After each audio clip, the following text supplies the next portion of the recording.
हमारा आज का टॉपिक है आइसोमेरिज्म। ठीक है, आइसोमेरिज्म। ठीक है, ऐसा टॉपिक आप फर्स्ट ईयर में पढ़ चुके हैं ऑर्गेनिक केमिस्ट्री में। ठीक है, समवायता। तो आइसोमेरिज्म ये जो आपकी कोऑर्डिनेशन कंपाउंड की है और आइसोमेरिज्म जो आपकी ऑर्गेनिक कंपाउंड्स की है, दोनों डिफरेंट डिफरेंट है। ठीक है, दोनों के रूल डिफरेंट है, दोनों की आइसोमेरिज्म एक दूसरे से बिल्कुल डिफरेंट है। ठीक है, तो अभी जो हमारा है आइसोमेरिज्म, ये आइसोमेरिज्म फॉर कोऑर्डिनेट कंपाउंड।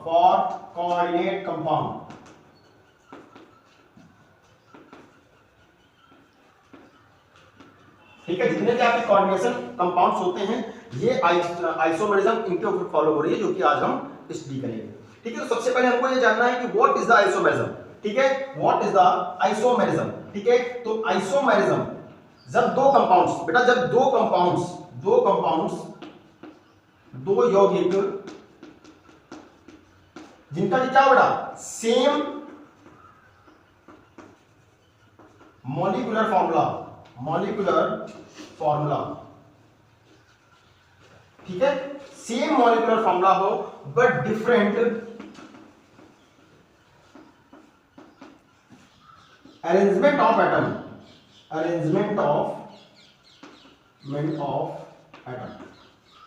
मतलब जो आपके एटम्स हैं उनका डिफरेंट अरेंजमेंट हो, लेकिन उनका जो मॉलिक्यूलर फॉर्मूला हो वो सेम हो, जिसकी वजह से बेटा इनकी जो फिजिकल एंड केमिकल प्रॉपर्टी होंगी, ठीक है, जो इनकी फिजिकल एंड केमिकल प्रॉपर्टीज होंगी बेटा वो भी डिफर हो जाएंगी। केमिकल प्रॉपर्टीज होंगी ना, वो क्या होंगी, डिफरेंट। ठीक है, डिफर होंगी। समझ में आया? तो कोई पूछे व्हाट इज द आइसोमेरिज्म, ठीक है, तो सिंपल सा बोलना, जब दो यौगिकों के मॉलिक्यूलर फॉर्मूला सेम होते हैं बट उनमें डिफरेंट एटॉमिक अरेंजमेंट होता है, जिसकी वजह से उनकी फिजिकल एंड केमिकल प्रॉपर्टी क्या हो, डिफरेंट होते हैं। तो ऐसे यौगिक को हम बेटा, दो यौगिक है ना हमारे, ऐसे यौगिकों को हम बेटा बोलते हैं समावयवी। ठीक है, आइसोमर्स बोलते हैं, इन्हें क्या बोलते हैं, आइसोमर्स। अब देखते हैं फिर आइसोमेरिज्म कितने टाइप की होती है। ठीक है, तो आइसोमेरिज्म हमारी कोऑर्डिनेट कंपाउंड के लिए होती है, वो बेटा दो टाइप की होती है। ठीक है, नंबर एक होती है हमारी स्ट्रक्चरल और दूसरी होती है हमारी स्टीरियो। ठीक है, स्टीरियो आइसोमेरिज्म। ठीक है, हिंदी में बोले तो इसको बोलते बेटा त्रिविम समावयवता, और इसको बोलते हैं हम संरचना समावयवता।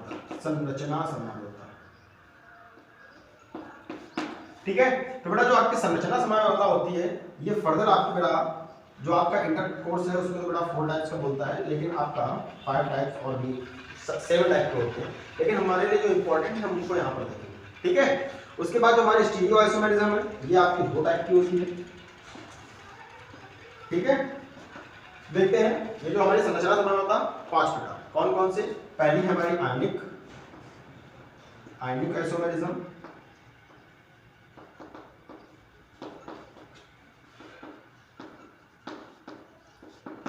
दूसरी हमारी लिंकेज आइसोमेरिज्म,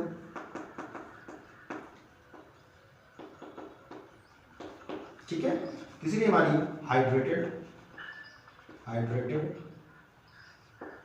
आइसोमेरिज्म, फिर हमारी कोऑर्डिनेशन आइसोमेरिज्म, और लास्ट में हमारी लिगेंड आइसोमेरिज्म।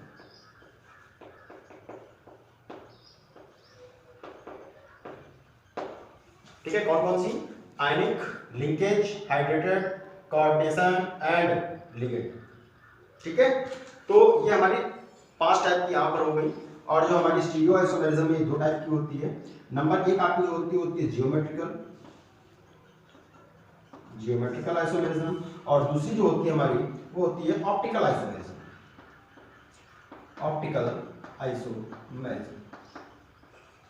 ठीक है, तो बेटा सबसे पहले स्टार्ट करते हैं आयनिक आइसोमेरिज्म। ठीक है, क्या हेडिंग डालते हैं पहली, आयनिक आइसोमेरिज्म।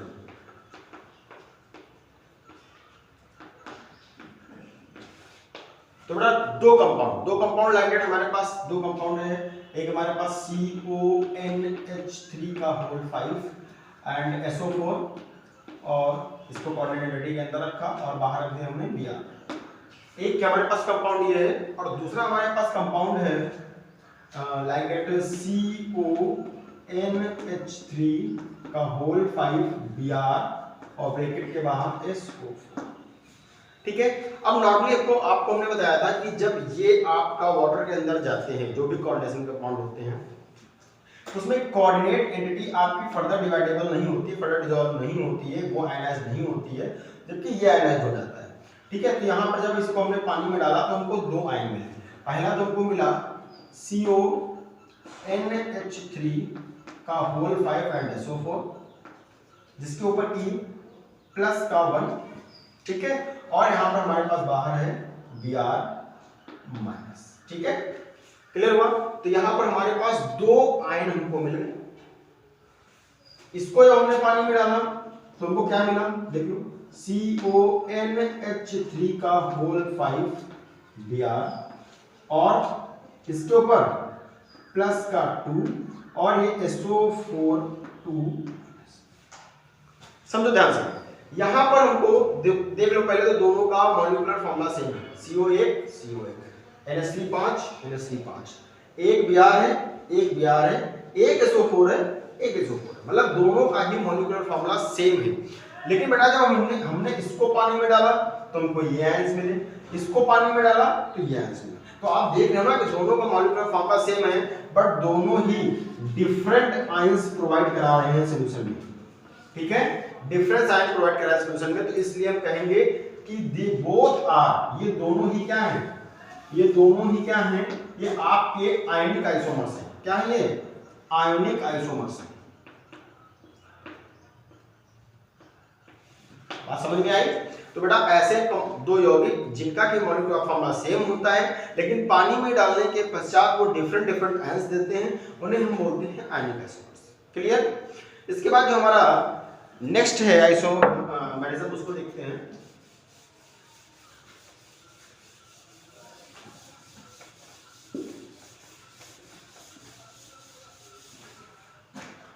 नेक्स्ट आइसोमेरिज्म बेटा हमारी थी लिंकेज आइसोमेरिज्म। Linkage isomerism. पहली बेटा बात समझ लो कि ये आइसोमेरिज्म कब और कौन से कोऑर्डिनेशन कंपाउंड में होगी। तो जो लिंकेज आइसोमेरिज्म है ये बेटा केवल उन कंपाउंड्स में, उन कोऑर्डिनेट कंपाउंड्स में होगी, उन कोऑर्डिनेशन कंपाउंड में होगी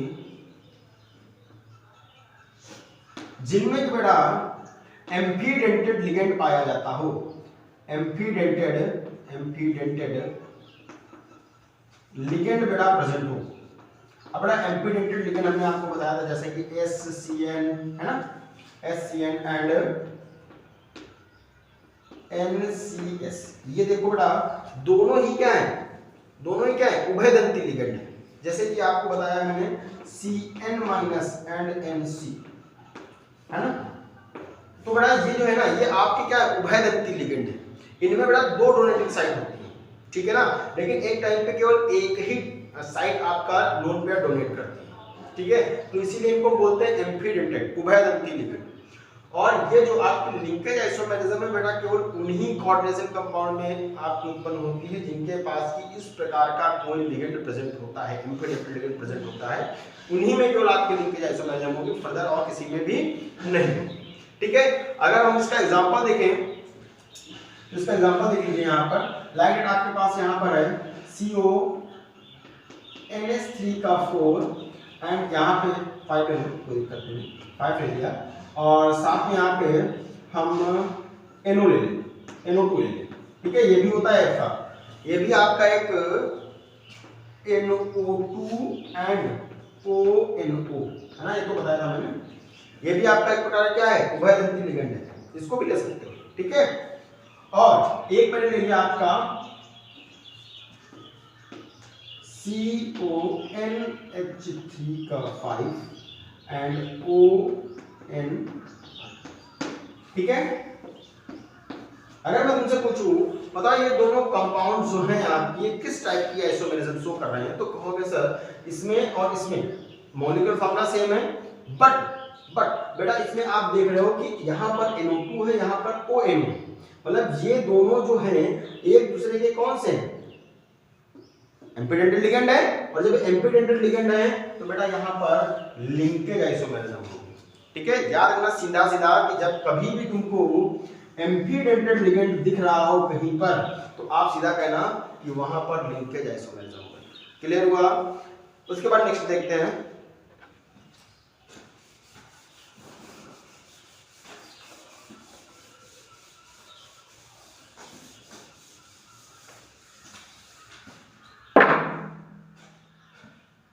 ना जो नेक्स्ट हमारी है वो है हाइड्रेटेड आइसोमेरिज्म। अब कोई पूछे what is the hydrated isomerism, ठीक है, तो सिंपल से बेटा जब कोऑर्डिनेशन एंटिटी के अंदर वाटर के मॉलिक्यूल्स डिफरेंट डिफरेंट, समझो आपके पास दो कंपाउंड से रिलेटेड हम आपको दिखाई दे रहे हैं, CrH2O का होल 6 एंड Cl3, और आप एक और देख लीजिए CrH2O का होल 5 Cl और Cl2 डॉट OH2। ठीक है, तो आप हाँ ये भी याद रखना कि इनका जो बड़ा कोऑर्डिनेशन नंबर रहेगा वो भी सेम रहेगा। कोऑर्डिनेशन नंबर जो रहेगा वो भी रिमेन्स सेम रहेगा, वो भी क्या रहेगा, सेम रहेगा, रिमेन सेम। क्लियर? तो अगर कोई तुमसे पूछे what is the hydrated isomerism, तो बेटा जब कोऑर्डिनेशन एंटिटी जो आपका उपसह संयोजक परिसर है इसमें जब देख रहे हो वाटर के मॉलिक्यूल्स डिफरेंट, देख लो यहाँ पर 5 है, यहाँ पर 6 है, ठीक है, तो बेटा ऐसे जो आपके कोऑर्डिनेट कंपाउंड होंगे वो आपके हाइड्रेटेड आइसोमेरिज्म है। सिंपल सा है बहुत, इसमें कोई हमको साइंस वाला दिमाग नहीं लगाना है, ठीक है ना, साइंटिस्ट बने जा रहे हो बहुत दिमाग नहीं लगाओ, सिंपल सा समझो कि अगर उपसह संयोजक परिसर के अंदर वाटर के मॉलिक्यूल्स डिफरेंट डिफरेंट हैं और उनका मॉलिक्यूलर फॉर्मूला सेम है तो आप कहो ना कि ये क्या है, हाइड्रेटेड आइसोमेरिज्म। किसको देखना है, पानी को देखना है। पानी दिखे मॉलिक्यूल्स डिफरेंट डिफरेंट दिख रहे हैं लेकिन मॉलिक्यूल्स आपके यौगिक में सेम होनी चाहिए। जैसे यहाँ पर 6 है तो 6 यहाँ पर भी है, ऐसा नहीं यहाँ पर 5 है, ये 5 है, एक ये नहीं है, 6 हो गए। तो आप देखो ना Cl कितने हैं, 3 है, 2 यहाँ है, 1 यहाँ है, 3 हो गए। तो आप देखो मॉलिक्यूलर फॉर्मूला सेम है लेकिन जो वाटर का नंबर है वो कोऑर्डिनेशन एंटिटी के अंदर डिफरेंट डिफरेंट है, इसमें 5 है, इसमें 6। तो बड़ा ऐसे कंपाउंड क्या हुए आपके हाइड्रेटेड आइसोमर्स। उसके बाद जो नेक्स्ट है आपका वो आपका होता है बेटा कोऑर्डिनेशन या कोऑर्डिनेट भी बोलते हैं, कोऑर्डिनेट आइसोमर्स। बेटा कोऑर्डिनेट आइसोमर्स क्या होंगे, कोऑर्डिनेट आइसोमर्स में क्या होंगे, जब बेटा इसमें कैटायन और एनायन दोनों ही पार्ट आपके कैसे हों, जब कैटायन और एनायन दोनों ही पार्ट आपके संकुल हो जाए, मतलब कॉम्प्लेक्स हो जाए, मतलब बोथ आर कॉम्प्लेक्स, आपका कैटायनिक पार्ट और आपका एनायनिक पार्ट जब दोनों ही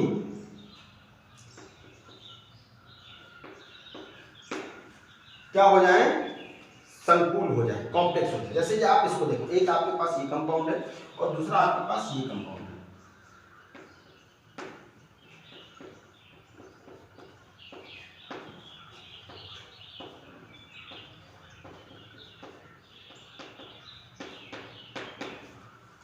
अगर आप इन दोनों कंपाउंड्स को देखो बेटा तो एक ये आपके पास कंपाउंड है, ठीक है, और एक आपके पास ये कंपाउंड है।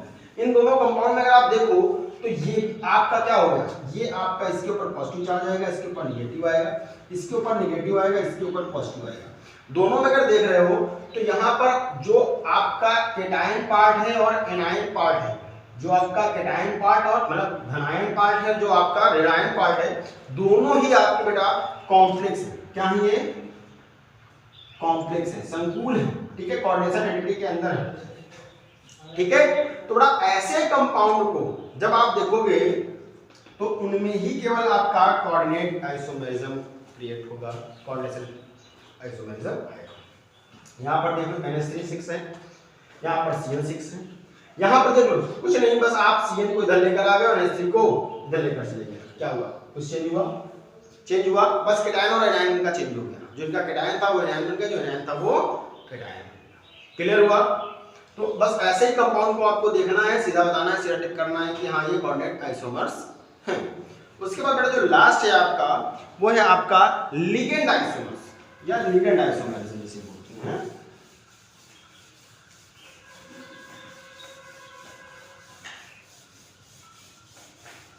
देखिए अब सबसे पहली बात तो वही आती है भैया लिगेंड आइसोमेरिज्म जो है, जो लिगेंड आइसोमेरिज्म है जो किसमें क्रिएट होगी, है ना, किसमें होगी,